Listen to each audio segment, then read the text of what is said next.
আসসালামু আলাইকুম। বাংলাদেশ ও শ্রীলঙ্কার মধ্যকার দ্বিতীয় টেস্ট ম্যাচে আজকে টসে জিতে শুরুতে ব্যাট করার সিদ্ধান্ত নেন বাংলাদেশ দলের অধিনায়ক নাজমুল হোসাইন শান্ত।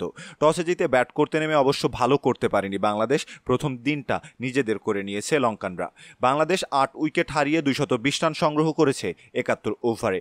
বৃষ্টির বাধায় দিনের কিছু অংশের খেলা বন্ধ থাকায় পুরো ৯০ ওভার খেলা হয়নি। বাংলাদেশের পক্ষে ব্যাট হাতে সর্বোচ্চ ৪৬ রান করেন ওপেনার সাদমান ইসলাম। এনামুল হক বিজয় যেন ব্যর্থতার মিছিল নিয়ে ছুটছে। ১০ বল থেকে রানের খাতা খোলার আগেই আশিতা ফার্নান্দোর বলে বোল্ড হয়ে প্যাভিলিয়নের পথ ধরেন এই ওপেনার। মমিনুল হক ৩৯ বল থেকে ২১ রান করেন। নাজমুল হোসাইন শান্ত ৩১ বল থেকে ৮ রান করে প্যাভিলিয়নের পথ ধরে বাংলাদেশকে চাপেই ফেলেন, যিনি কিনা আগের ম্যাচের ২ ইনিংসের সেঞ্চুরিয়ান। মুশফিকুর রহিম ভালো শুরুর পর ইনিংস লম্বা করতে পারেনি। ৭৫ বল থেকে ৩৫ রান করে আউট হন তিনি। লিটন কুমার দাস ৫৬ বল থেকে করেন ৩৪ রান। মেহেদী হাসান মিরাজ শেষ দিকে আউট হয়েছেন ৩১ রান করে। নাইম হাসান ৫১ বল থেকে ২৫ রানের লড়াকু এক ইনিংস খেলেন। তাইজুল ইসলাম এবং এবাদত হোসাইন অপরাজিত আছেন ৯ ও ৫ রান করে।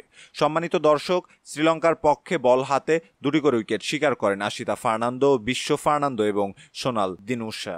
সম্মানিত দর্শক, এই ছিল আমাদের হাতে থাকা সর্বশেষ ক্রিকেট আপডেট।